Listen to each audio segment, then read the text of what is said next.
ઉપકારો સૌ પાવપણાસનો મંગલાનંત સૌએ સિંગળમંગવૈ મંગલમ મંગલમ ભગવાન વીરો મંગલમ ગૌતમ પ્રભુ મંગલમ સ્થૂલિભદ્રાદ્યા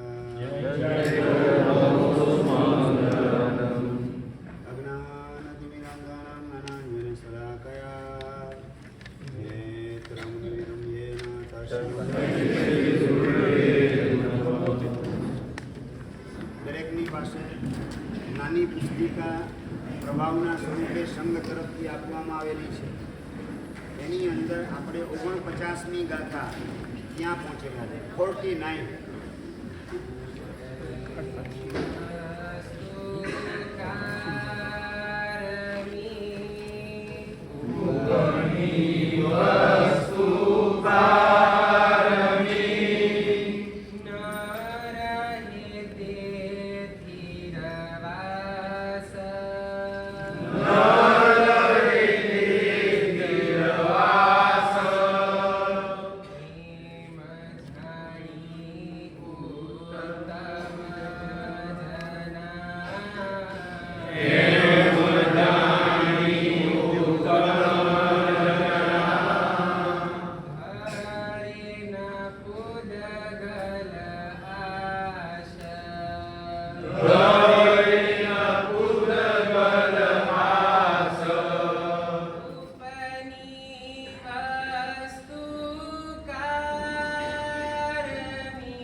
આજે પ્રવચનની શરૂઆત એક નાનકડા પ્રશ્નથી કરવી છે. આપણને છીંક આવે ત્યારે આપણે શું કરીએ છીએ? ભાઈ શું બોલો? નમો હરિયમ. છીંક આવે એટલે તરત નમો હરિયમ કારણ બોલો. એનું કારણ શું? નરેન્દ્રભાઈ પેલે નૌકાર બોલી ગયા. ભાઈ બગાસું આવે ત્યારે નૌકાર નથી બોલતા. છીક આવે છીંક આવે ત્યારે નૌકાર કે નવો ઓરિયન્તાળમ કેમ બોલો? બગાસું આવે અથવા તો ઓડકાર આવે એ બધા સંયમમાં બોલવાના બદલે છીંક વખતે નવો ઓરિયન્તાળમ કેમ? વાવકાઈના જીવ તો બગાસું ખાવ ત્યારે પણ વિરાજ ના થાય અને મોમબત્તીના ઉપયોગ કે રૂમાલના ઉપયોગ વગર બોલો ત્યારે વાવકાઈની વિરાજ ના થાય. અપસુકન્યા ગણીએ. પણ એ પ્રશ્ન એ છે છીકને હું કામ અપસુકન ગણાવું?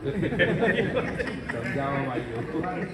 આજનું મેડિકલ સાયન્સ એમ વાત કરે છે, મેડિકલના સ્ટુડન્ટને ખ્યાલ હશે કે છીંક આવે ને એ વખતે 1 સેકન્ડ માટે હાર્ટ બંધ થઈ જાય. બંધ થયેલું હાર્ટ પાછું ચાલુ કરવું એ આપણા હાથની વાત નથી. અને એ વખતે કદાચ મોત આવી જાત તો માત્ર અર્યંતની કૃપાથી આ ફરીથી હાર્ટ સ્ટાર્ટ થયેલું છે. છીંક આવે ત્યારે 1 સેકન્ડ માટે બંધ પડેલું હાર્ટ અર્યંત પરમાત્માની કૃપાથી ફરીથી સ્ટાર્ટ થયું છે. એ કૃતજ્ઞ ભાવ વ્યક્ત કરવા માટે નમો અર્યંતાણમ આપણે બોલવાનું કામ કરવાનું. એટલે આ વાત એ છે કે આ શરીર આપણને કેવું મળેલું છે, કેટલું વિચિત્ર શરીર આપણને મળેલું છે એનો વિચાર કરવાનો છે. છીંક આવે અને 1 સેકન્ડ માટે હાર્ટ બંધ થઈ જાય અને જો ચાલુ ન થયું તો નરેન્દ્રભાઈ જય જય નંદા. જય જય નંદા, જય જય નંદા. એ અમારા માટે તૈયારી એટલા માટે મળે છે. એટલે અહીંયા લખે છે ઉપની વસ્તુ કારમ ન રહે તે થીરવાસ. સાહેબ છીકના અપસુકન્યા ગણવામાં આવે કે ના? છીકને આપણે અપશુકન શુકન શાસ્ત્ર જે છે એ મુજબ વ્યવહારથી અપશુકન ગણવામાં આવે છે, પણ એ વખતે એ અપશુકનના નિવારણ માટે ઘરની બહાર નીકળતા હોને છીક આવી તો પાછા ઘરમાં બેસી અને 7 નવકાર ગણી અને તમારે બહાર નીકળી શકાય, અપશુકનનું એ રીતે નિવારણ થઈ જાય એવું શાસ્ત્રની અંદર દર્શાવે છે. કાવસકમાં પણ છીક આવે છે. કાવસકની અંદર છીક આવે, 14નું પ્રતિક્રમણ હોય. રોજના પ્રતિક્રમણમાં શાંતિની અંદર છીક આવી તો શાંતિનો કાવસક આપણે ફરીથી કરીએ. અને મોટું પ્રતિક્રમણ 14 વગેરેનું ચોમાસી અથવા તો સંવત્સરી એનું પ્રતિક્રમણ હોય અને પ્રતિક્રમણમાં છીક આવે શરૂઆતમાં તો ફરીથી ઈરિયાળી કરીને પ્રતિક્રમણ કરીએ. પ્રતિક્રમણ ઠવાઈ ગયા પછી અતિચાર સુધીની અંદર છીક આવી તો છેલ્લે પાછું આપણે શું કરીએ તો કે કાવસક કરી દઈએ, બરાબર, ઉપસર્ગના નિવારણ માટે, ક્ષુદ્ર ઉપદ્રવના નિવારણ માટે. એટલે શુકન શાસ્ત્ર એ મુજબ એના નિવારણ માટેની આ એક પ્રક્રિયા શાસ્ત્રકાર ભગવંતે દેખાડેલી છે. પણ આપણી મૂળ વાત ચાલી રહેલી છે કે આપણને મળેલી કાયા એ કેવી વિચિત્ર છે. છીંક આવે અને હાર્ટ બંધ પડી જાય 1 સેકન્ડ માટે. નંબર 2, પાણી પીતા હોને જો શ્વાસ નળીની અંદર પાણી ચાલ્યું જાય તો રામ રમી જતા વાર લાગે નહીં. લીધેલો ખોરાક અન્ન નળીમાં જાય, શ્વાસ નળીમાં ન જાય. એ આપણી આવડતની હોશિયારી ભદ્રેશભાઈ, આપણે આમ સમજી વિચારીને હા અહીંથી ઉતારવા દે આમ એક ઉપયોગપૂર્વક ઉતારવાનું કામ કરીએ છીએ. આ જે કંઈ ચાલી રહેલું છે માત્ર હરિયન પરમાત્માની કૃપાથી આ શરીર 5 વર્ષ 25 વર્ષ 50 60 70 80 વર્ષ સુધી જે કંઈ ચાલે છે એ દેવગુરુની કૃપા છે. બાકી આ શરીર એવું વિચિત્ર મળેલું છે, અન્ન નળી ને શ્વાસ નળી એકદમ બાજુમાં જ છે. થોડોક પુણ્યની અંદર કણાકો બોલે અને શ્વાસ નળી તરફથી પડદો ખસી અને અન્ન નળી ઉપર ગોઠવાઈ જાય અને લીધેલો ખોરાકને પાણી જો ફેફસાની અંદર ઘૂસી જાય તો પૂરું થતાં વાર લાગે નહીં. એટલે અહીંયા ઉપરની વસ્તુ કારમી એટલે ભયંકર એવી આ કાયા આપણને મળેલી છે. છીંક આવે અને 1 સેકન્ડ માટે હાર્ટ બંધ પડી જાય. નંબર 2, ખાધું ખોરાક લીધો કે પાણી લીધો અને અન્ન નળીની બદલે શ્વાસ નળીમાં ઘૂસી જાય, પડદો સતત એ હલતો હોય છે. અને અન્ન લેતી વખતે કે પાણી પીતી વખતે જો એ શ્વાસ નળી પાસેથી પડદો ખસીને અન્ન નળી ઉપર લાગી ગયો અને શ્વાસ નળી ખુલ્લી રહી ગઈ તો રામ રમી જતા વાર લાગે નહીં. હજુ એના કરતાં રોજે રોજ આપણા અનુભવની અંદર આવે. આ તો મેડિકલ સાયન્સની વાત તમને કરી, મેડિકલ સાયન્સના પ્રિન્સિપલ મુજબની વાત તમારી સામે કરી, પણ આપણા રોજબરોજના અનુભવ પણ છે. ગમે એવું આપણે મીઠું શરબત પીવાનું કામ કરીએ એ 6 કલાક 8 કલાક પછી ખારા પેશાબની અંદર કન્વર્ટ થતા વાર લાગતી નથી.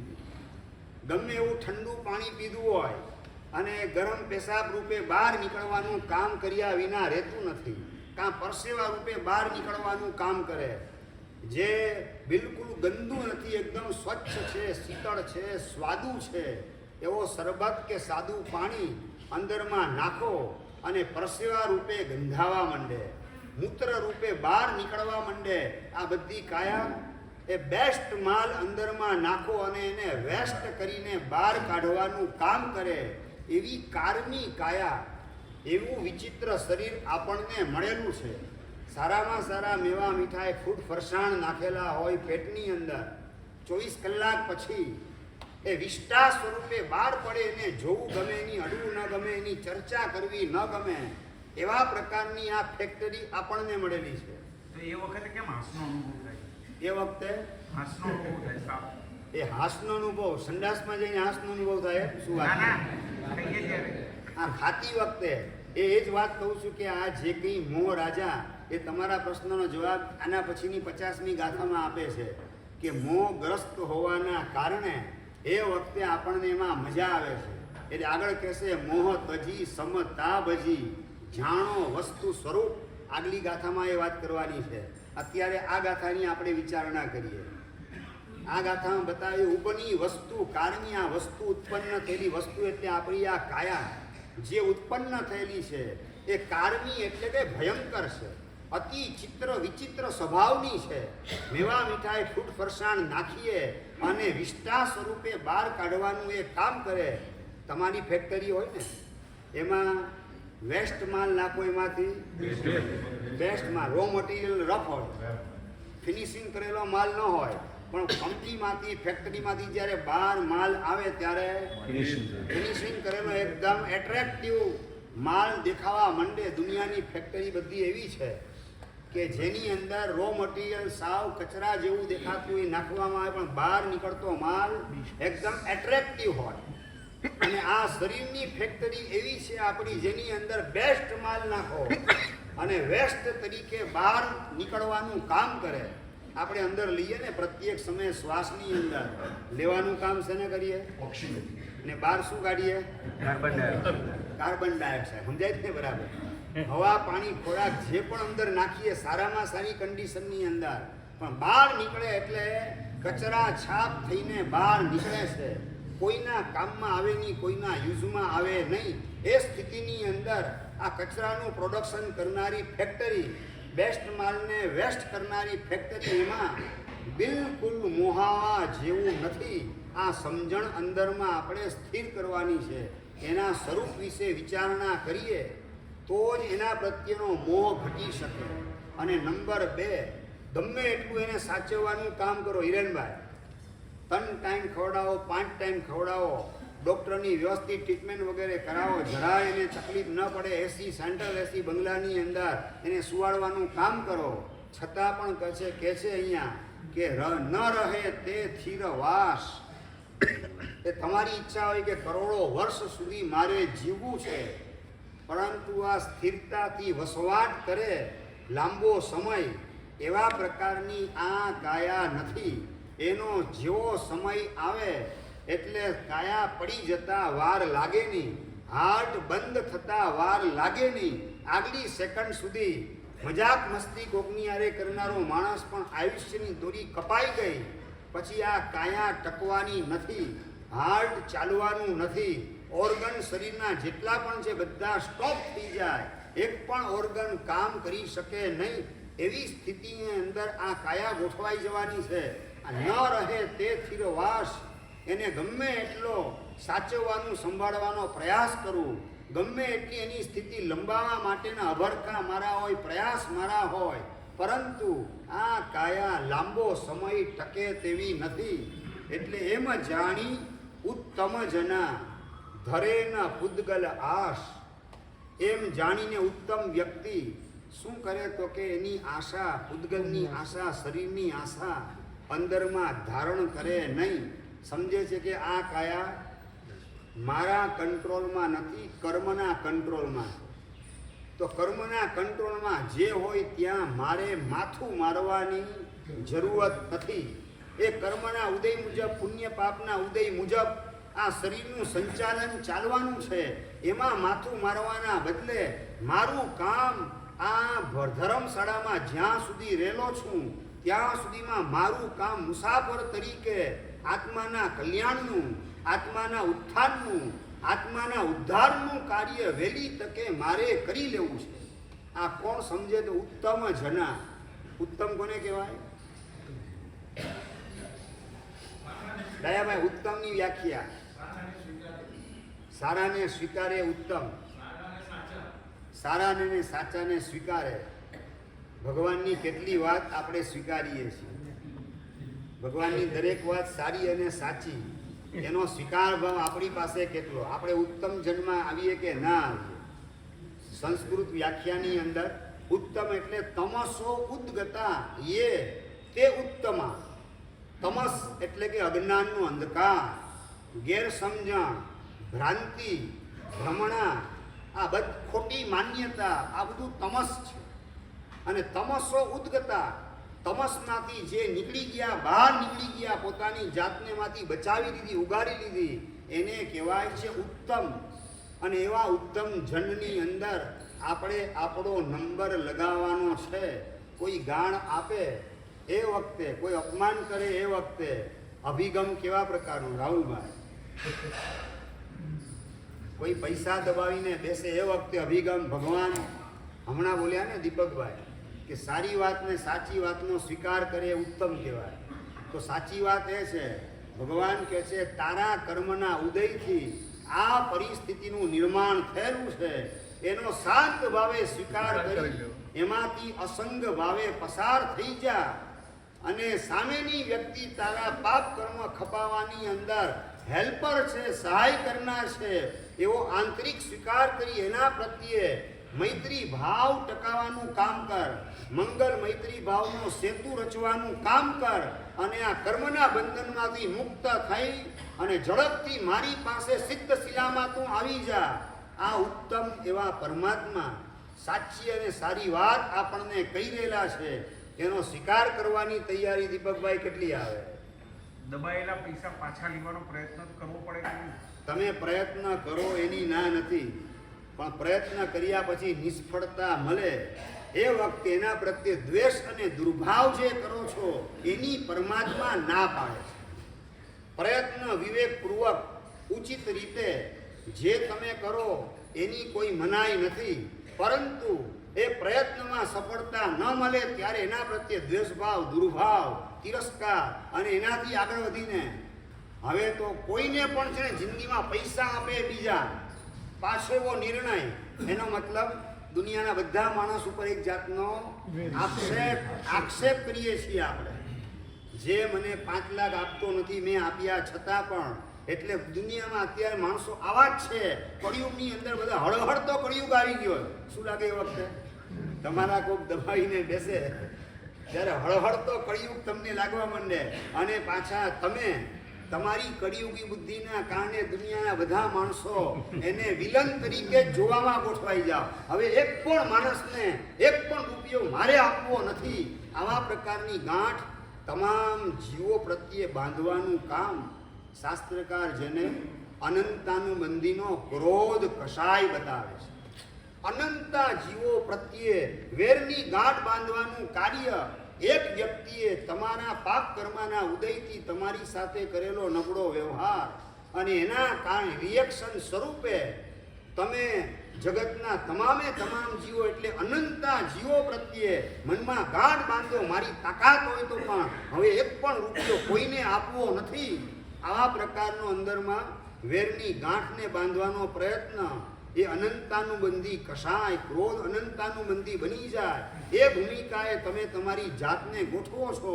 હું તમને કહું, તમારા 2 લાખ રૂપિયા દબાવનારની ભૂલ મોટી કે અનંતા જીવો પ્રત્યે આવી વેરની ગાંઠ બાંધી, દ્વેષને દુર્ભાવની ગાંઠ બાંધી, બધા ચોરોને બદમાશ છે એવો માનસિક દોષારોપણ કરવાનો પ્રયાસ કરી અનંતાનુબંધી ક્રોધનો શિકાર બનવાનું કામ તમે તમારી જાતે કરો. એ ગુનો મોટો કે તમારા 1.5-2 લાખ રૂપિયા કોઈએ દબાવ્યા, એ ગુનો મોટો? ભોલાભાઈ જવાબ જોઈએ. આપણો સ્વભાવ બગાડીએ એ મોટો ગુનો. હા, પૈસા ગયા એ સમજી રાખો. આજે એક સાચી વાત, ચાલો એક આ વાત નીકળી છે તો આ કોન્સેપ્ટ પહેલા ક્લિયર કરીએ પછી આપણે આગળ વધીએ. કારણ કે આ બધી તકલીફ ઘણા બધા અત્યારે અનુભવતા હોય છે. પૈસા માનો કે દબાવ્યા, તમે શું છો એનો વાંક. એના કરતાં આપીએ જ નહીં તો શું આપે? હા, એટલે પહેલેથી ચોર જ માની લેવા તો શું વાંધો? એનો મતલબ એ જ થયો ને. સજ્જન હોય અને છતાં એને ચોર જ માનીને વ્યવહાર કરવો, એમાં આપણી સેફટી. બરાબર ને? એક સમજી રાખો રાહુલભાઈ, તમારા 2 લાખ જવાના નક્કી હોય ને ગમે તે તો સમજી રાખો એ સામેવાળાએ દબાવ્યા ન હોય, પણ એ ડોક્ટર તમારા 2 લાખ લઈ જાય, કાં વકીલ તમારા 2 લાખ લઈ જાય, અને કાં પછી અંડરવર્લ્ડના માણસો એ તમારી પાસેથી 2 લાખ લઈ જાય, કાં પોલીસ તમારી પાસેથી 2 લાખ લઈ જાય, અને કોઈ ન લઈ જાય ને તો એ કર્મ સત્તા તમને ઉલ્લુ બનાવી સામે ચાલીને હોંશે 2 ના 5 લાખ તમારા જમાઈને આપવાનું કામ કરતું એ લઈ જાય. આ બધી સત્ય ઘટના છે. કર્મ સત્તાએ તમારી પાસેથી કઈ રીતે પૈસા પડાવવા એના અનેક ઢગલાબંધ ઉપાયો એની પાસે છે. તમારી પાસે રહેવાનું કેટલું, જેટલું તમારા નસીબમાં લખેલું છે એટલું જ. વધારે અનીતિ વગેરે દ્વારા, જીએસટીની ચોરી વગેરે કરવા દ્વારા, એમાં ગોલમાલને ઘાલમેલ કરવા દ્વારા જે કંઈ બચાવેલું છે અણહકનું, અનીતિનું, અન્યાયનું, એ બધું તમારી પાસેથી કઈ રીતે આંચકી લેવું એના બધા ઉપાયો કર્મ સત્તાએ વિચારેલા છે. અને એ રીતે તમે મૂર્ખ બની અને સામે ચાલીને વકીલને, ડૉક્ટરને, પોલીસને, ગુંડા લોકોને કે જમાઈને આપવા દ્વારા તમે કર્મસત્તા ઊંડું બનાવીને હોંશે હોંશે ઊંડું બનવા તૈયાર થાવ. અને નંબર 2, કોઈ વ્યક્તિ 2 લાખ દબાવીને બેસેલ છે, બસ આ ચોર છે, આ બદમાશ છે, એના પ્રત્યે દ્વેષ અને દુર્ભાવના પરિણામ અંદરમાં ઘૂંટે રાખો અને એના દ્વારા તમે દુર્ગતિની પરંપરા ઊભી કરી રાખો છો. એ મોટો ગુનો હું કરું છું એવું ન લાગે? ભાઈ ગુનો કોનો મોટો? 2 લાખ ઓલાએ દબાવ્યા એનો ગુનો મોટો કે અનંતાનંદી ક્રોધ ઉભો કર્યો એ ગુનો મોટો? એ અહીંયા તમે બોલો છો ભોલાભાઈ. ઉપાશ્રયની 4 દિવાલની વચ્ચે બોલવા માટે તમે તૈયાર છો. બહાર નીકળીને આ સ્વીકાર તમારી પાસે કેટલો આવે? હમણાં એક પ્રશ્ન હતો, સાહેબ પૈસા દબાવ્યા માટે ગુસ્સો આવ્યો ને. ચાલો એ કોન્સેપ્ટ ક્લિયર કરી લઈએ. 2 લાખ રૂપિયા માનો કે કોઈએ દબાવેલા છે, ઉધારમાં લઈ ગયા ને પૈસા નથી આપતો, અથવા તો કટોકટીમાં 2 લાખ માગવા આવ્યો અને 2 લાખ તમે એને આપ્યા અને હવે 2 વર્ષ થઈ ગયા છતાં નથી આવતા. હજી કદાચ રાહુલભાઈ આગળનું સ્ટેપ એની પાસે હોવા છતાં તમને નથી આપતા. માની લો આગળનું એક સ્ટેપ સાચી જો આ તમે કઈ દુનિયામાં જીવો છો? હાવ પુણ્ય પરવારી ગયેલું હોય ને, સાવ સડી ગયેલું પુણ્ય હોય એવા સંસારમાં તમે રહેલા છો ને છતાં પણ એની મમતા, મૂર્છા, આસક્તિ અંદરમાંથી છૂટતી નથી. તમારું જીવન એની વ્યાખ્યા કરી હોય ને ઉમેશભાઈ, એક જ વાક્યમાં વ્યાખ્યા કરી શકાય.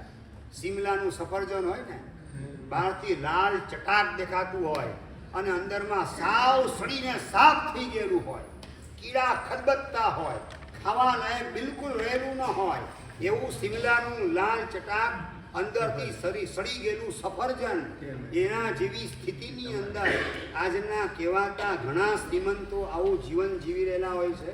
આપણે એમાંથી આપણો નંબર બહાર કાઢવાનો છે.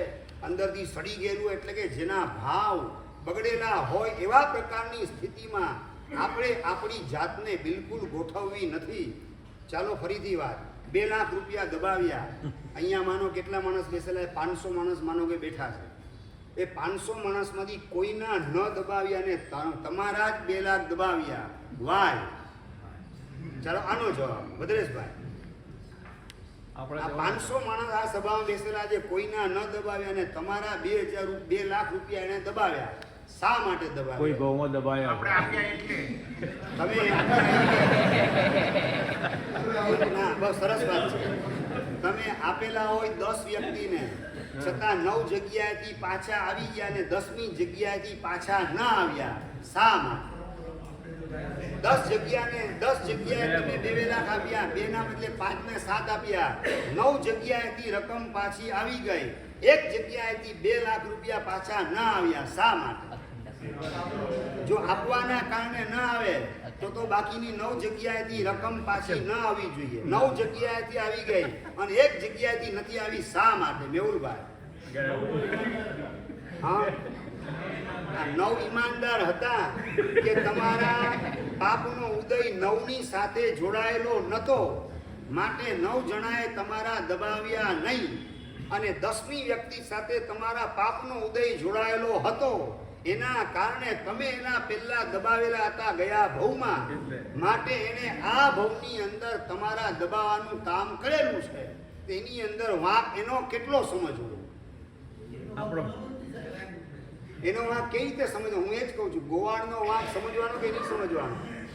ભગવાન મહાવીરના કાનમાં ખીલા ઠોકનાર ગોવાળ, એનો વાંક કે ભગવાનનો વાંક? બોલાભાઈ ભાઈ કોનો વાંક? ક્યાં સમજો છો? ભગવાનનો વાંક. ભગવાને ત્રિપુષ્ટ વાસુદેવના ભવમાં 18મા ભવમાં ભૂલ કરી ન હોત ધગ ધગ તું શિશુ રેડવાની, તો 27મા ભવમાં એટલે 9 ભવ પછી શા માટે પેલો ગોવાળ એના કાનની અંદર બાવળના સૂર ભોગવાનું કામ કરી શકે? એ ભગવાને પોતે ભૂલ કરેલી, જે ભોગવે તેની ભૂલ. આ નિયમ બરાબર આપણે યાદ રાખી લઈએ. મારા 2 લાખ દબાવેલા છે એટલે ભૂલ મારી છે. મેં પેલા એના દબાવેલા હશે, માટે અત્યારે એણે મારા દબાવેલા છે. હિસાબ ચૂકતે થઈ ગયો.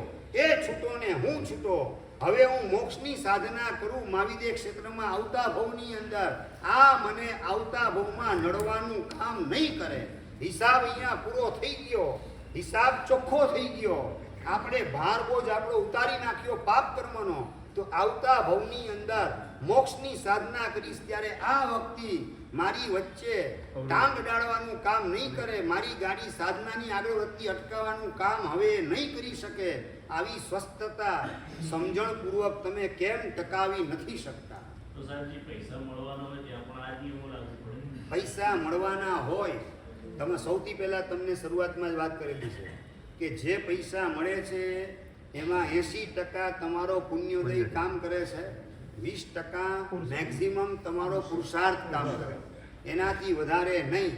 80% તમારો પુણ્યોદય જો પરવારી ગયેલો હોય અને પુરુષાર્થ કદાચ 80 ને બદલે 20 ના બદલે 40 ને 80 ને 100% કરો, છતાં પણ પુણ્યોદય તમને સાથ સહકાર આપવા તૈયાર ન હોય તો રિઝલ્ટ તમને પોઝિટિવ મળે તેવી શક્યતા નથી.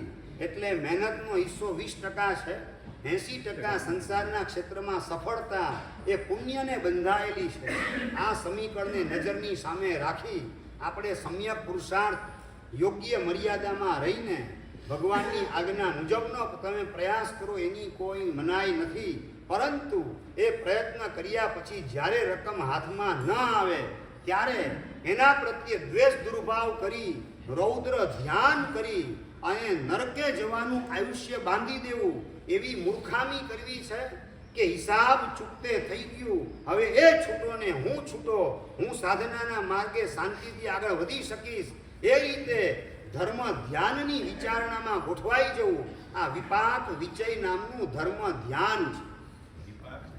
4 પ્રકારના ધર્મ ધ્યાન, એમાં આ વિપાક વિચય નામનું ધર્મ ધ્યાન. વિપાક એટલે કર્મનો ઉદય, એનો વિચાર કરવો, એનો સ્વીકાર કરવો અને સમભાવે એનો નિકાલ કરવો, એને ધર્મ વિચય નામનું બીજા નંબરનું ધર્મ ધ્યાન કહેવાય. વિપાક વિચય નામનું ધર્મ ધ્યાન કહેવાય. કર્મના વિપાક, કર્મના આ માઠા ફળ છે એની વિચારણા, એનો સ્વીકાર અને એનો શાંત ભાવે નિકાલ થાય, એને શાસ્ત્રકાર કહે છે કે આ વિપાક વિચય નામનું ધર્મ ધ્યાન છે.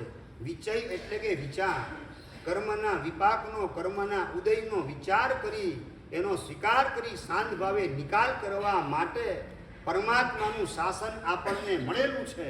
અને શું સમજેના મનની અંદર બતાવી દઉં, અંડરવર્લ્ડના માણસોનો કોન્ટેક્ટ કરી અને દબાવીને હું પૈસાની બધી કઢાવી લઉં, આ વિચાર આવે એને ધ્યાન શતક નામના ગ્રંથની અંદર વાત કરેલી છે કે સંરક્ષણ અનુબંધી રૌદ્ર ધ્યાન કહેવાય છે. 4 પ્રકારના અર્થ ધ્યાન, 4 પ્રકારના રૌદ્ર ધ્યાન, 4 પ્રકારના ધર્મ ધ્યાન ને 4 પ્રકારના શુક્લ ધ્યાન. એમાં રૌદ્ર ધ્યાનના 4 પ્રકારમાં એક ભેદ કયો તો કે સંરક્ષણ અનુબંધી રૌદ્ર ધ્યાન.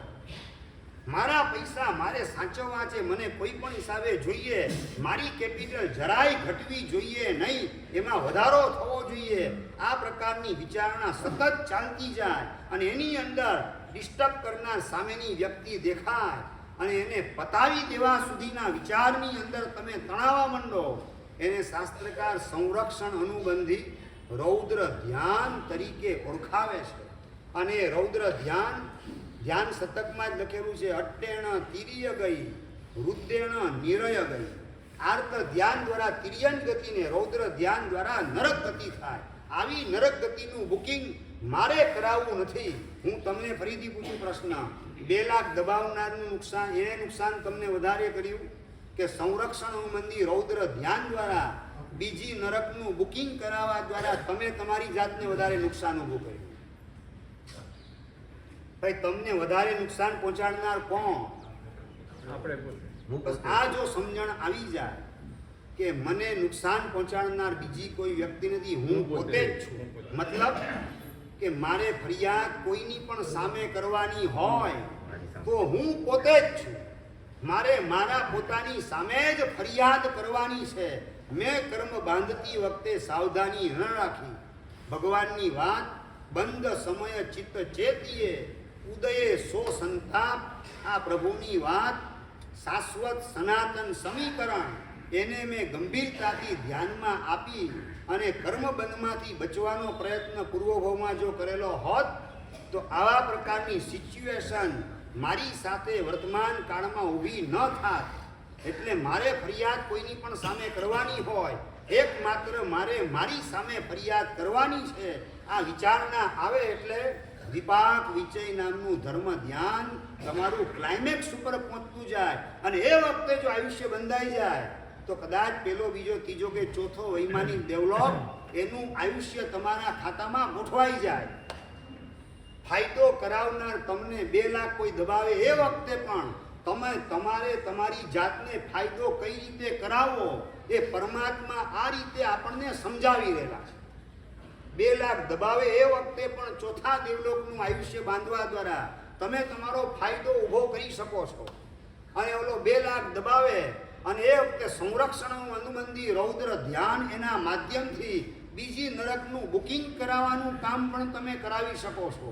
મતલબ કે સામેની વ્યક્તિ જેટલું નુકસાન પહોંચાડે એના કરતાં અબજો અબજો અબજો ઘણું વધારે નુકસાન તમે તમારી જાતને પહોંચાડવાનું કામ કરી રહેલા છો રૌદ્ર ધ્યાન દ્વારા. અને સામેની વ્યક્તિ જેટલો તમને ખાડામાં ઉતારવાનો પ્રયત્ન કરે એના કરતાં વધારે ને વધારે અપ કરતા ઠેઠ ચોથા દેવલોક સુધી તમે તમારી જાતને ઊંચકીને ગોઠવી શકો એમ છો. હવે વાત કરો કે તમારે ધ્યાન સામેની વ્યક્તિ ઉપર આપવું છે કે તમારે તમારી જાત ઉપર ધ્યાન આપવાનું કામ કરવું? જાત ઉપર. પ્રભુ આ જ વાત કરે છે, આપણે આપણી જાત ઉપર ધ્યાન આપવાનું છે. બીજો શું કરે છે મહત્વનું નથી. આપણે રિએક્શન કેવા પ્રકારનું દેખાડવું એ અનેક ઘણી મહત્વપૂર્ણ બાબત છે. અને એની અંદર આપણે ગફલતમાં રહેવું નથી. 2 લાખ રૂપિયા એ દબાવી ગયો છે, જૂનો હિસાબ ચૂકતે થઈ ગયો, હું દેવામાંથી મુક્ત થઈ ગયો. હું તમને કહું, ખાનદાન વ્યક્તિ કોકની પાસેથી 10 લાખ લીધેલા હોય ભરતભાઈ, અને 10 લાખ આપવાનો પ્રસંગ આવે ને 10 લાખ સ્થિતિ સારી હોય, શું કરે? એને કીધેલું હોય 1 વર્ષ પછી 10 લાખ આપીશ, અને 4 મહિનાની અંદર સ્થિતિ એકદમ પોતાની સારી થઈ ગઈ. 1 વર્ષની મુદત છે, 4 મહિનામાં તમારી સ્થિતિ સદ્ધર થઈ ગયેલી છે. ભરતભાઈ બોલો. 1 વર્ષની મુદત છે ને, વહેલા આપવાની શું જરૂર? હું પેલા ખાનદાન બોલ્યો. ખાનદાન દેવાદાર હોય પેલા વિશેષણ મેં વાપરેલું છે. ખાનદાનનો મતલબ કે 1 વર્ષની મુદત એને આપી એની ઉત્તમતા છે, પણ મારી સિચ્યુએશન અત્યારે સારી થઈ ગઈ છે તો મારે 4 મહિનામાં રકમ આપી દેવી જોઈએ. અને સામેની વ્યક્તિ એવી ખાનદાન છે, જયેશભાઈ, વગર વ્યાજે તમને 1 વર્ષ માટે 10 લાખ આપેલા. એ વ્યાજ વધવાનો પ્રશ્ન આવતો નથી, પણ તમારી ખાનદાની તમને અંદર પ્રેરણા કર્યા વિના ન રહે કે આવા સારા માણસો પાસેથી મળેલી લક્ષ્મી અને સારા ભાવથી એને પૈસા આપ્યા, જેના કારણે ધંધામાં બરકત થઈ અને વહેલો હું બહાર નીકળી ગયો, ખાડામાંથી બહાર આવી ગયો અને સારી સિચ્યુએશન ગોઠવાઈ ગઈ છે. લાવ એને પહેલાં રકમ પહોંચાડી દઉં, અને એની પાસે રકમ હશે તો પાછા કોઈક સારા માણસ પાસે પહોંચશે તો બીજાની તકલીફ દૂર કરવાની અંદર મારા દ્વારા મારા નિમિત્તે એને સારો અનુભવ થશે તો બીજા કોઈક એની પાસે આવે તો એને આપવામાં સંકોચ નહીં થાય. એ માટે મારે ઉત્તમ નિમિત્ત બનવાનું કામ કરવું છે. ખાનદાન વ્યક્તિ આ વિચારધારાને એપ્લાય કરી અને સામે ચાલીને 10 લાખ આપવાનું કામ કરે. 10 લાખ કાઢીને આપે. ચિરાગભાઈ વખતે દુઃખ હોય કે આમ આનંદ હોય? હાશ હળવો થઈ ગયો, ભાર મારો નીકળી ગયો. સમજાય હું શું કહું છું? 2 લાખ દબાવીને બેઠો અને નથી આપતો તો હાશ મારું આ દેવું ચૂકતે થઈ ગયું. પહેલા ભલે તમે પ્રયત્ન કર્યા સમ્યક પ્રકારે, વ્યવહારથી સમ્યક પ્રયત્ન જે કરવાના હતા એ મર્યાદામાં રહીને પ્રયત્ન કર્યા, પછી ઓરો હાથ ઊંચા કરી નથી આપવું થાય તે કરી લે. ગણેશભાઈ હવે જ્યારે હાવ રોકડો જવાબ, હાવ નાગો જવાબ એને આપી દીધો અને તમે એના જેટલા નીચે ઉતરી શકો એવી સ્થિતિમાં બિલકુલ આવી ન શકો તો હવે તમારે એ વખતે સંરક્ષણ અનુબંધી રૌદ્ર ધ્યાન એમાં ગોઠવાવું છે કે નંબર 2 સારું થયું, આ ગયા ભવનું દેવું ચૂકતે થઈ ગયું, એનું મંગલ થાવ, કલ્યાણ થાવ, મારા મોક્ષ માર્ગની અંદર એના તરફથી હવે અવરોધ ક્યારેય પણ ઊભો નહીં થઈ શકે આવી એક નિશ્ચિંતતા અને એનું મંગલને કલ્યાણ ઈચ્છવા દ્વારા મંગલ મૈત્રી ભાવનો સેતુ અખંડ રાખવાનું કામ એના પ્રત્યે તમે કરો અને એના દ્વારા ચોથા દેવલોકનું આયુષ્ય તમારું ગોઠવાઈ જાય તો આ બેનિફિટ તમે તમારા આત્માને એ જ વખતે અપાવવાનું કામ કરેલા છો અને આ જ કામ કરવા માટે પરમાત્માનું શાસન આપણને મળેલું છે. પરિસ્થિતિ સાથે સમજૂતો કર્યા પછી ફરીથી જે ઘટના ઘટવા માટે વ્યક્તિ સામે થાય ત્યારે શું ભાવ કરવાનો? સમજી રાખો તમે એની પાસે 2 લાખ અત્યારે આપેલા હતા ને 2 લાખ નથી આપતો. હકીકત એ બનેલી છે ગયા ભાવમાં તમે એની પાસેથી 20 લાખ લીધેલા હો આની બેનો જ હજી હિસાબ વસૂલ થયેલો છે, હજી 18નો હિસાબ તમારો બાકી છે તો એ તમારી પાસે આવવાનો એ નિશ્ચિત છે. જ્યાં સુધી ચૂકતે નહીં થાય ત્યાં સુધી એ છેડો તમારો ફાળે તેવી શક્યતા નથી. આ જેટલું તમે પોઝિટિવ થિંકિંગ કરશો એટલી તમારી ધર્મ ધ્યાનની પાત્રતા ડેવલપ થતી જશે. સદગતિની પરંપરામાં તમે તમારી જાતને ગોઠવતા જશો. આવતા ભવની અંદર આવી વ્યક્તિ તમને ભેગી થશે નહીં, ભટકાશે નહીં. તમારી સાધના સ્મૂથલી મોક્ષ માર્ગે આગળ વધે એવા સંયોગ તમને મળતા રહેશે. એના માટે કુદરત ડ્યુટી બાઉન્ડ છે. જો તમે સમતાને સમાધિના શિખર ઉપર લાંબો સમય પ્રતિષ્ઠિત રહો, અચલ પ્રતિષ્ઠા તમારી કરી દો તો ધર્મ મહાસત્તા તમારી સેવામાં ગોઠવવા માટે તૈયાર છે. આ પૂર્ણ શ્રદ્ધા અંદરમાં કર્મના ગણિતની રાખી અને ધર્મ પ્રત્યે અંદરમાં આદરભાવ અહોભાવ અને એ ધર્મ સત્તા એના નાયક તરીકે ત્રણ જગતના નાથ અરિયંત પરમાત્મા એમણે બતાવેલ આ બધા પ્રિન્સિપલ આપણા મનમાં આપણે સેટ કરીએ તો મોક્ષ માર્ગે આગળ વધવાનું આપણા માટે ખૂબ સહેલું છે. પછી કોઈકને આપણે દબાવીએ તો વાંધો નહીં ને, ગયા બહુ એને આપણે દબાવીએ. સરસ. સભાવતી આ મહાત્મા પ્રશ્ન કરેલા છે કે તમને કોકના દબાવવાના ભાવ જાગે ને તમે કોકના દબાવે રાખો તો પછી વાંધો નહીં ને. આવતા ભાઈ આપી દેવાના. તો આવતા ભાઈ બોલો ધીરજ એની આવતા બહુ પૂરતી ન હોય ને આ ભવમાં પણ અંડરવર્લ્ડના માણસોને મોકલીને હિસાબ આ ભવમાં પણ એ વસૂલ કરી શકે છે તમારા પૈસા. જે કી તમે એને એના દબાવેલા હોય એ આ ભવની અંદર ગુંડા વગેરેના માધ્યમથી વસૂલ કરી શકે છે. નંબર 2, તમે માનો કે એના 2 લાખ દબાવ્યા અને રિઝલ્ટ એ આવે કે તમારે કદાચ ડૉક્ટરના બાયપાસનો એટેક આવે, હાર્ટ એટેક આવે અને બાયપાસના ઓપરેશન માટે 5 લાખ ડૉક્ટર ભટ્ટાચાર્યને તમારે ચૂકવવા પડે. વકીલને તમારી જમીન પેશ કદમી કોઈ કરી જાય અને તમારા 5-10 કરોડની જમીન એ ફડચામાં જવાની સ્થિતિમાં હોય અને વકીલને તમારે લાખ, 2 લાખ, 5 લાખ રૂપિયા ખવડાવે રાખવા પડે. 5-10 વર્ષથી કોર્ટની અંદર કેસ ચાલુ રાખે. આ રીતે ઓલાના 2 લાખ દબાવીને તમે તમારા 12 લાખ ને 22 લાખ ગુમાવો તેવી પણ સંભાવના તમારા માટે પૂરેપૂરી ઊભી છે. કર્મ સત્તાના લોખંડી પંજા એની બહાર આપણે નીકળી શકીએ એવી આપણી કોઈ તાકાત નથી. આપણી નહીં, તીર્થંકરની પણ તાકાત નથી. બાકી તો ભગવાન મહાવીર એના કાનમાં ખીલા શા માટે ઠોકા? શા માટે કેવળ જ્ઞાન પછી ગોસાળો તેજોલેશિયા ફેંકે? જીવતી આગ ફેંકી અને 6 મહિના સુધી લોહીના ઝાડા કરાવવાનું કામ કર્મ સત્તા કઈ રીતે કરી શકે? એટલે આ કર્મ સત્તાના લોખંડી પંજામાંથી બહાર નીકળવું આપણા માટે ક્વાઇટ ઇમ્પોસિબલ.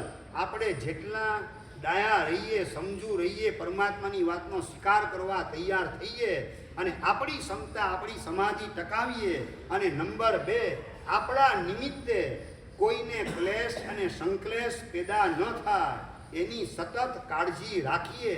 આપણી શક્તિ મુજબ બીજાનું ભલું કરવાનું કામ કરીએ તો મોક્ષ આપણી ખૂબ નજીક છે. પણ ડગલે ને પગલે આપણે આપણા જ્ઞાનનો આ દુરુપયોગ, 2 લાખ કોઈએ તમારા દબાવ્યા તો તમે એના પૂર્વભવમાં દબાવેલા હશે. આ સમજણ મેં તમને આપી એનો દુરુપયોગ તમે કઈ દિશામાં ગોઠવી દીધો? આપણે બીજાને દબાવીએ તો વાંધો નહીં, એના ગયા ભવના બાકી હશે લેવાના. આ જ્ઞાનનો કરેલો દુરુપયોગ એ ધર્મ જગતની અંદર સૌથી મોટો અપરાધ છે. એવો અપરાધી ભાવ આપણામાં ડેવલપ ન થાય એની આપણે પૂરેપૂરી કાળજી અને તકેદારી રાખવાની છે. એટલે જે સંયોગ ઊભા થયા છે એ મારા વિકાસ માટે છે, વિનાશ માટે નહીં. મારા ઉત્થાન માટે છે, પતન માટે નહીં. પ્રકાશની યાત્રા કરાવવા માટે છે, અંધારી ગલીમાં રખડાવવા માટે નહીં. આ પ્રકારની સમજણ અંદરમાં સ્થિર કરી અને આ સંયોગમાં મારા પ્રભુ હોય તો પ્રભુ શું વિચારે, આ સંયોગમાં મારા પ્રભુ એક્શન કેવા પ્રકારની લેવાનું કામ કરે, બસ મારે પણ એવું જ વિચારવું છે અને એવા જ પ્રકારની એક્શન મારે લેવી છે, એવા જ પ્રકારના પગલાં મારે ભરવા છે કે જેનાથી મારો આત્મા મોક્ષ માર્ગે આગળ વધી શકે. મેં શું કીધું, તમે જાતા ન કરો તો બીજું શું કરી શકશો? ચાલો એ વાત, તમે 5 વાર 10 વાર ધક્કા ખાધા અને છતાં પણ પૈસા ન આવ્યા. હવે તમે સંકલેશમાં સંરક્ષણ અનુબંધી રૌદ્ર ધ્યાનમાં ઉતરી અને નરકનું બુકિંગ કરાવવું છે તમારે કે સદગતિ ડેવલપ એનું બુકિંગ તમારે કરાવવું, એ નિર્ણય તમારે કરવાનો છે. આ તમને વાત કરું છું ને, આ જ વાત મુંબઈની અંદર ગોવાલિયા ટેન્ક ચોમાસું હતું ત્યારે વ્યાખ્યાનમાં કરેલી હતી કે 2 લાખ તમે કોકના દબાવેલા હશે માટે એને તમારા દબાવ્યા એમ સમજીને તમે લેટ ગો કરવાનું કામ કરો. આ વાત કરીને ગોવાલિયા ટેન્કમાં એક યુવાન આવીને મને પ્રશ્ન વ્યાખ્યાનમાં કરે, સાહેબ એવું ન બને કે આ ભવની અંદર સૌથી પહેલી શરૂઆત એના દ્વારા થયેલી હોય, મારા એને દબાવવાની શરૂઆત કરેલી હોય? સાહેબ એવું ન બની શકે, મેં એના ન દબાવ્યા હોય. જેમ ભગવાન મહાવીર સ્વામી એને કાનમાં શિશુ રેડવા દ્વારા શરૂઆત કરી, તો એવી રીતે આ પરંપરા ન હોઈ શકે સાહેબ કે એને મારા પહેલી વાર દબાવ્યા હોય. શું ફળદ્રુપ ખબરી હોય ચિરાગભાઈ? અને મેં કીધું વાત તમારી 100% સાચી માની લઈએ તો ભગવાન એનો બીજો વિકલ્પ દેખાડે છે કે તમારા 2 લાખ દબાવીને પહેલી વખત જે બેસેલો છે, તમારે જૂનું દેવું એનું તમારા માથે નથી, છતાં તમારે એને દબાવવાની ઓળચંડાઈ કરેલી છે. તો એ વખતે જવાબ લ્યો તો ભવિષ્યની અંદર એ અબજોપતિ બને ત્યારે એના દીકરા તરીકે તમે ગોઠવાઈ જશો અને અબજો રૂપિયા જેમ ધીરુભાઈ અંબાણી મુકેશ અંબાણીને આપીને ગયા એ રીતે તમને પોતાનો બધો વારસો કાયદેસર આપીને જશે. તમારે ચિંતા કરવાની જરૂરત નથી. ચક્રવર્તી વ્યાજ સાથે ધર્મસત્તા તમને હિસાબ આપવાનું કામ કરશે. સમજાય છે બરાબર? સાહેબ, આપણે કોઈના લાઈન આપ્યા હોય, કામ કર્યું હોય તો પેલો તો આપણે જ મેથી મારે ને. જેની પાસેથી તમે લાવ્યા પણ તમે એના લીધેલા છે, એને તમારા જો લીધેલા છે તો એ આપવા માટે બંધાયેલ છે. જે તમને નુકસાન પહોંચાડે છે તો એ તમને ફાયદો કરાવવા માટે બંધાયેલ છે. આ કર્મનો સિદ્ધાંત દેખાડે છે. જો બીજાને તમે આપો પૈસા 2 લાખ ને દબાવીને બેઠો, તમારી પાસે 2 જ વિકલ્પ છે. કાં તમારી જૂની લોન ચૂકતે થઈ ગઈ, કાં નવી એફડી તમે બનાવી. બેમાંથી એક જ વિકલ્પ છે. હવે લોન ચૂકવાય તો એ સારી વાત છે, નવી એફડી તમારી બનતી હોય તો રાજી થવાની વાત છે. દુઃખી થવાનો પ્રશ્ન આમાંથી ક્યાંથી ઉભો થયો નરેન્દ્રભાઈ? કઈ રીતે દુઃખી થવાનો પ્રશ્ન આવે? કાં લોન ચૂકવાય ને કાં એફડી થાય, આ સિવાય ત્રીજો વિકલ્પ નથી. કરોડોપતિને ત્યાં સંતાન નથી હોતા તો બીજેથી લાવી અને એને દીકરો બનાવવા, કારણ કે એનો એ લેણદાર હોય. એનો લેણદાર હોય એટલે એની નજર પસંદગીનો કળશ અનાથ આશ્રમમાં જઈને એના ઉપર ઢોળે અને એને ઘરે લાવવાનું કામ કરે અને પોતાના કરોડોને અબજો રૂપિયા આપવાનું કામ સામે ચાલીને એને માટે કરે. પહેલા દીકરાને 5 લાખ ના આપે એટલે એનો મતલબ એ જ કે ઋણાનું બંધ તમારો નથી. ભત્રીજાનો ઋણાનુબંધ નથી માટે ભત્રીજાને 5 લાખ ન આપે અને અનાથ આશ્રમનો કોઈ બાળક એડોપ્ટ કરીને ઘરે લાવે એને અબજો રૂપિયા પોતાના આપે હોંશે હોંશે, કારણ કે એ પોતાનો લેણદાર છે. એટલે સમજાઈ ગયું બરાબર? 5 લાખ કે 2 લાખ કોઈ દબાવીને બેસે રાહુલભાઈ, કાં લોન ચૂકવાય છે ને કાં એફડી થાય છે. 2 પ્રસંગમાં આનંદો, ખુશ રહેવાનું કામ કરો. અહીંયા આ જ વાત કરે છે. હા, આપણે નાઈ નાખો એમ વાત નથી. વડાભાઈ 10 લાખ બેંકની અંદર તમે એફડી કરો એટલે નાઈ નાખ્યું એમ? ચાલો હવે આનો ખુલાસો. 10 લાખ રૂપિયા ગયા એફડી કરી, નાઈ નાખ્યું હિરેનભાઈ? આ બહુ નાઈ નાખ્યું એમ પૂછે? એફડી કરો એટલે નાઈ નાખ્યું કહેવાય એમ? ના કહેવાય. નવીનભાઈ બેંકમાં 10 લાખની એફડી તમે કરી નાઈ નાખ્યા એમ ના કહેવાય કહેવાય. કે ઇન્વેસ્ટમેન્ટ કરેલું કહેવાય? ઇન્વેસ્ટમેન્ટ. હા, ઇન્વેસ્ટમેન્ટ છે, નાઈ નાખવાની વાત નથી. હા, હજી જ્યાં સુધી સમજણ ચોખ્ખી નહીં થાય ને ત્યાં સુધી ઠેકાણું પડશે નહીં. એટલે કાં તમે લોન ચૂકવો છો, કાં એફડી બનાવો છો, નવી તમારું ઇન્વેસ્ટમેન્ટ કરેલા છો, નવાનું કામ થતું નથી. આવી સમજણ હશે તો જ તમારી પ્રસન્નતા અકબંધ રહેશે, ધર્મ ધ્યાન તમે કરી શકશો અને મોક્ષ માર્ગે આગળ વધવાના ચાન્સ તમારા માટે ખુલ્લા થતા જાય છે. આપણે આ જેટલું પોઝિટિવ થિંકિંગ પરમાત્માના કર્મના સિદ્ધાંતો એને લક્ષ્યમાં રાખીને કરતા જઈએ તેમ તેમ આપણા આત્માનું ડેવલપમેન્ટ થતું જાય. પણ આ બધાની અંદર પૈસા પ્રત્યેનો વધારે પડતો રાગ શેના કારણે? કે આ શરીરના સુખના સાધન પૈસાના માધ્યમથી મળવાના છે.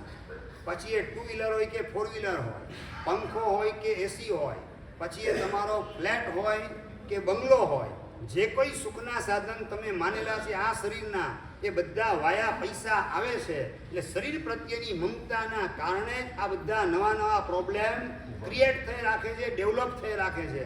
આ શરીર પ્રત્યેની મમતા ઉગાડવાનું કામ જો આપણે કરી દઈએ તો આગળ કોઈ પ્રોબ્લેમ ઊભા થવાની શક્યતા રહેશે નહીં. અને દરેક સંયોગની અંદર પ્રભુ આમાં મને શું સંદેશો આપી રહેલા છે, પ્રભુનો મંગલ ઉપદેશ મારા માટે આ પ્રસંગમાં કેવા પ્રકારનો છે એ વિચારવા માટે તમે તૈયાર થઈ શકશો. માટે 49મી ગાથાની અંદર ગંભીરતાથી વાત કરેલી છે કે ઉપરની વસ્તુ કારમી ન રહે તે થીરવાસ. આ વસ્તુ એટલે કે આ કાયા કારમી એટલે ભયંકર આ કાયા ઉત્પન્ન થયેલી છે, જે બેસ્ટ માલને વેસ્ટ કરવાનું કામ કરે. અને નંબર 2, આપણું પુણ્ય એ પણ પ્રત્યેક સમયે જે કાયાના માધ્યમથી ખર્ચાય રાખે અને રિઝલ્ટની અંદર આપણે કશું પણ મેળવી શકતા નથી. જે ટકાઉ રિઝલ્ટ હોય, જે પરલોકની અંદર ઉપયોગમાં આવે એવા પ્રકારનું પોઝિટિવ રિઝલ્ટ હોય, જે આપણને મોક્ષ માર્ગે 25-50 કદમ આગળ વધારે એવા પ્રકારનું ડેવલપમેન્ટ આત્માનું આ ભોગમાં કરી આપે, એ માર્ગે આ કાયાનો ઉપયોગ કરતો નથી. મારા પુણ્યની માત્ર બરબાદી આ કાયાના માધ્યમથી હું કરેલો છું અને છતાં પણ આને ટકાવવાના મારા પ્રયત્ન સફળ થાય તેવી કોઈ શક્યતા નથી. એટલે ન રહે તે થીરવાસ, લાંબો સમય વસવાટ આ કાયા કરવાની નથી. એમ જાણી ઉત્તમ જના ધરેના પૂદગલ આશ. એમ જાણીને ઉત્તમ વ્યક્તિ એટલે તમસમાંથી બહાર નીકળી ગયેલ, અજ્ઞાનના અંધકારમાંથી, ભ્રમણાઓના જંગલમાંથી બહાર નીકળી ગયેલ વ્યક્તિ એ પૂદગલની આશા ક્યારેય પણ ધરે નહીં. ધરેના પૂદગલ આશ. પૈસા એ શું છે ભાઈ? 500ની નોટ હોય, 1000ની નોટ હોય, 100ની નોટ હોય, બધું શું અંતે માત્ર પૂદગલ છે. અને ન ધરે પૂદગલ આશ, પૂદગલની આશા રાખે નહીં. નસીબમાં હશે તો મળશે, નસીબમાં નહીં હોય તો એને મુબારક, હિસાબ ચૂકતે થઈ ગયો. પણ એના નિમિત્તે મારે સંકલેશ કરવા નથી. ઉઘરાણી માટે જ્યારે નીકળો એ વખતે અંદરમાં આવા પ્રકારની જાગૃતિ કેટલી મળે? ઉમેશભાઈ, ઉઘરાણી માટે નીકળો, 2 લાખની ઉઘરાણી તમારી હોય, 5 વાર ગયા, એ 6થો ધક્કો તમારો છે. એ નીકળો એ વખતે મનમાં વિચારધારા કઈ ચાલતી હોય? જનકભાઈ, ધ્રુવેન્દ્રભાઈ, એ વખતે મનમાં વિચાર કયો ચાલતો હોય? મળી જાય તો સારું. આટલું જ ને, એનાથી આગળ કઈ? એનાથી આગળ કઈ નહીં ને પછી એમ ના મળે તો શું વિચારું? મારે આજ તો ના આપે તો એની ખેર નથી. એને બતાવી દઉં પાણી ચડાવવાનો પ્લાન. એના બદલે જો કાળ પાકેલો હશે તો મારો પ્રયત્ન સફળ થશે. હું પ્રયત્ન કરું એ વ્યવહારથી મારી ફરજ છે, પણ કાળ નહીં પાક્યો હોય તો મળવાનો નથી. મારે એના પ્રત્યે દ્વેષ, દુર્ભાવ, સંકલેશ કરવો નથી. બાકી જે હાલત અત્યારે રાવણ ને લક્ષ્મણની છે, ચોથી નરકની અંદર બંને આમને સામને ફાઇટિંગ કરવાની અંદર 10 સાગરોપમ સુધી આ લડાઈ ચોથી નરકમાં ચાલવાની છે. એનો વિરામ આવવાનો નથી. આવા દુષ્પરિણામ મારે ભોગવવા નથી. એટલે પ્રયત્ન વિવેકપૂર્વક કરું અને જો નસીબમાં નહીં હોય કે કાળ પાકેલ નહીં હોય તો નહીં મળે, પણ એ સ્થિતિમાં મારે એના પ્રત્યેના પરિણામ મારા બગડવા દેવા નથી. આ પૂતગલની આશ ધરવાના માધ્યમથી મારી દુર્ગતિની પરંપરા ઊભી કરવામાં મારે જોડાવવું નથી. આવા પ્રકારની સમજણ એ વખતે જો તમે ટકાવેલી હોય તો જ ભવાંતરમાં મનુષ્ય ભવ જીન શાસન નજીકના સમયમાં તમને પ્રાપ્ત થઈ શકે. માત્ર ક્લેશ અને સંક્લેશની હોડીમાં જાતને હોમવાનું કામ કરો તો ભવાંતરની અંદર દુર્ગતિની પરંપરામાંથી આપણને બચાવશે કોણ? એટલે ડગલે ને પગલે અહીંયા જે બતાવે છે મુખ્ય વાત આ સમજાશે કોને? આ બધી વાત હું અત્યારે જે બોલું છું એ સમજાશે કોને? તો 50-50ની ગાથામાં વાત કરે છે કે મોહ તજી સમતા ભજી જાણો વસ્તુ સ્વરૂપ પૂતગલ રાગન કીજીએ નવી પડીએ ભવ ખૂબ. કેટલી બધી ગંભીર વાત 50મી ગાથામાં કરે છે કે મોહને તજે, પૈસા પ્રત્યેનો મોહ જ્યાં સુધી ત્યજેની છૂટે નહીં, અને સમતા ભજી એટલે કે સમતાને ધારણ કરવાની. સમતાને ધારણ કરવાનું કામ ન થાય એ પણ મારા જેવો આત્મા છે, એ પણ પરમાત્મા બનવાને લાયક છે. વહેલી તકે એનું પરમાત્મા પદ એમને પ્રાપ્ત થાવ. આવા પ્રકારનો મંગલ મૈત્રી ભાવ, એના કલ્યાણનો વિચાર આપણા અંતરમાં ન ઘૂંટીએ ત્યાં સુધી આપણું મંગલ થાય તેવી શક્યતા નથી. એટલે સમતાને ધારણ કરવા માટે સૌથી પહેલા મોહ તજી સમતા ભજી, મોહને તજવાનું કામ અને સમતાને ભજવાનું કામ કરીએ ને જાણો વસ્તુ સ્વરૂપ. જાણો વસ્તુ સ્વરૂપ એટલે કે મારા દબાવીને એટલા માટે બેઠો છે કારણ કે મેં એના દબાવેલા છે. અને નંબર 2, પહેલી વખતે મારા દબાવતા હોય તો આવતા ભવની અંદર ભવિષ્યની અંદર ચક્રવર્તી વ્યાજ સાથે મને પાછો આપવા માટે આવશે. મારે ચિંતા કરવાની જરૂરત નથી. આ રીતે વસ્તુનું સ્વરૂપ કોણ જાણી શકે? તો મોહ દ્રષ્ટિનો ત્યાગ કરે, સમતાને ભજવાનું કામ કરે અને પૂતગલ રાગન કીજીએ નવી પડીએ ભવ ખૂબ. પૂતગલનો રાગ મારે કરવો નથી, અને એ પૂતગલનો રાગ કરવા દ્વારા ભવકૂપ એટલે સંસારના અંધારા કૂવાની અંદર મારે પડવું નથી. કે જે અંધારા કૂવામાં પાણીનું ટીપું નથી અને અણીદાર પથરા ઢગલા બંધ ગોઠવાયેલા છે અને એ કૂવામાં ઊંધા માથે હું પડું, રિઝલ્ટની અંદર પ્રાણ ગુમાવવા સિવાય બીજું કંઈ સારું પરિણામ અનુભવવા મળશે નહીં. આવી અંદરમાં સમજણ ધારણ કરી નવી પડીએ ભવ ખૂબ પૂતગલ રાગ ન કીજીએ. પૂતગલનો રાગ કઈ હદે જીવને પટકવાનું કામ કરે. પન્નવાણા સૂત્રની અંદર શ્યામાચાર્ય ભગવંતે વાત કરેલી છે. તમારી સાદી ભાષામાં તમને સમજાવું. ધારો કે આ સમયે 1 કરોડ જીવ 1 થી 12 દેવલોકની અંદર ઉત્પન્ન થાય. કેટલા? 1 કરોડ જીવ આ સમયે કાળ કરી અને 1 થી 12 દેવલોકની અંદર ઉત્પન્ન થાય. ભરત, ઐરાવત, માવિદે બધાના થઈને અને 1 કરોડમાંથી નીચે આવે તો 1 કરોડમાં એક મનુષ્યમાંથી જે ગયેલા છે 1 થી 12 દેવલોકની અંદર, એની વાત તમને કરું છું. મનુષ્ય ભવમાંથી 1 કરોડ લોકો ભરત, ઐરાવત ને માવિદેના થઈ અને આ સમયે માનો કે 1 થી 12 દેવલોકમાં ઉત્પન્ન થયા. રિટર્ન થતી વખતે, નીચે ઉતરતી વખતે મનુષ્ય ભવમાં કેટલા? મનુષ્ય ભવમાં કેટલા અને એકેન્દ્રીય ગતિમાં કેટલા? રાકેશભાઈ, 1 કરોડમાંથી 99,99,000 જેટલા જીવો એકેન્દ્રીયની અંદર ગોઠવાઈ જાય. માત્ર 1,000 જેટલા જીવો જ ફરીથી મનુષ્ય ભવને પ્રાપ્ત કરી શકે. બાકીના 99,99,000 એકેન્દ્રીય ગતિની અંદર. શેના કારણે? ભાઈ શેના કારણે? દીપકભાઈ, શેના કારણે?